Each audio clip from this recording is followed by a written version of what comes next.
Let's move on now to open questions. So after you've greeted the patient and they've told you why they've come to see you, we then have to start doing a little bit more exploring to find out a little bit more about why they're there.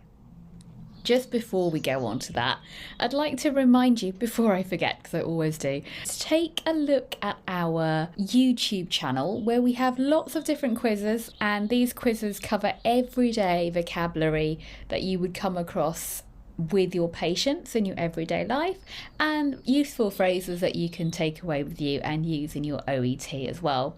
We've also got different videos available, for example, in the OET writing and reading skills as well. Back to this part of the video then, and clinical criteria, and looking in particular at information gathering. So as I say, this starts with asking open questions, and what the examiners are looking for here, just to give you a little reminder, is that you are facilitating the patient's narrative by not interrupting, just by listening, asking those open questions and listening, and using active listening techniques that we went through, such as aha, okay, etc. Starting off with those open questions and then moving on to closed questions. We'll look at these in this session, and in the next session we'll look at asking those more closed questions.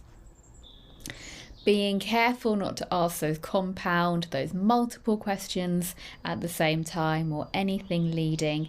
And if you need help with anything, then you ask for clarification. We'll come on to all of that later, and summarising, etc. But for the minute, we're just going to focus on asking those open questions. As we say, this is to encourage the patient or the patient's carer. It could be a parent, for example, or the grown-up child of an elderly patient who's come to ask for your advice. And you're encouraging the patient or carer to explain their complaint, the reason why they're presenting to you, in their own words. Here are some phrases that you can use. We can't predict what's going to happen in the role plays or what the role plays are about, but here are some useful open questions for you. We'll go through them and then we'll go through pronunciation. So, first of all, just listen to me reading them. Can you tell me about the pain? Can you describe the sensation? How do you feel generally? Can you tell me a bit more about that? Can you tell me a bit more about the symptoms you're experiencing? What's the pain like? What's your diet generally like? How are you managing with the new tablets?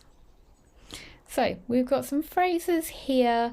The first one's quite open. Can you tell me about the pain? Can you describe the sensation? They're going to give you their own version of what they're feeling. They're going to tell you about what they're feeling in their own words. Here, maybe you want a little bit more clarification. They say they feel pain in their finger. Well, can you tell me a bit more about that? Or can you tell me a bit more about the symptoms you're experiencing? You're still not asking those closed questions. You're just trying to get a bit more clarification. And again, some more questions for you. What's the pain like? So you want a little bit more specification. What's it like? What's your diet generally like? Or how are you managing with the new tablets? Okay, now what I'd like you to think about is the way we pronounce these. I don't think there's anything too confusing here in terms of pronunciation, sensation, generally, symptoms. But what I'd like you to listen for this time is to listen for the words that I emphasize. So we're going to concentrate on rhythm here. Which words are emphasized? Listen to me again. Can you tell me about the pain? Can you describe the sensation? How do you feel generally? Can you tell me a bit more about that? Can you tell me a bit more about the symptoms you're experiencing? What's the pain like? What's your diet generally like? How are you managing with the new tablets? Okay, have you picked out those emphasized words? Okay, so here are the words which are stressed, which are emphasized. And why are they stressed? Well, we say them more prominently because they carry meaning. Tell me pain. Describe sensation. Feel generally. You can get the general meaning just from these words that carry the main message. Therefore, we stress them, we emphasize them. The other words, which are important for grammar, are not so important for meaning, and so we tend to say them faster, and they tend to be a little bit weaker. For example, how do you feel? How do you feel? Tell me a bit more. Tell me a bit more. So these are said quite quickly and they're quite weak as well. Let's practice some pronunciation together then. I'm going to read it to you once. Listen to me. Listen out for those key words which are stressed. The second time I read it with me.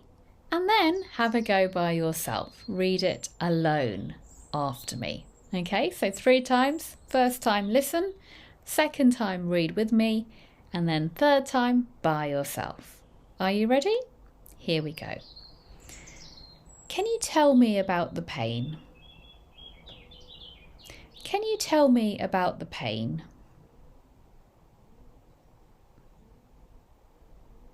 Can you describe the sensation? Can you describe the sensation? This is can you. Can you tell me a bit more about the symptoms you're experiencing? Can you tell me a bit more about the symptoms you're experiencing?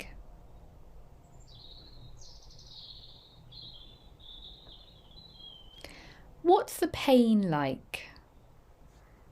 What's the pain like? What's your diet generally like? What's your diet generally like? How are you managing with the new tablets? How are you managing with the new tablets?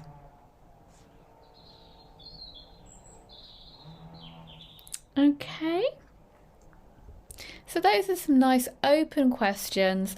The patient's going to tell you exactly how they're managing with the new tablets. They might say very well or terribly, and then you want to explore more.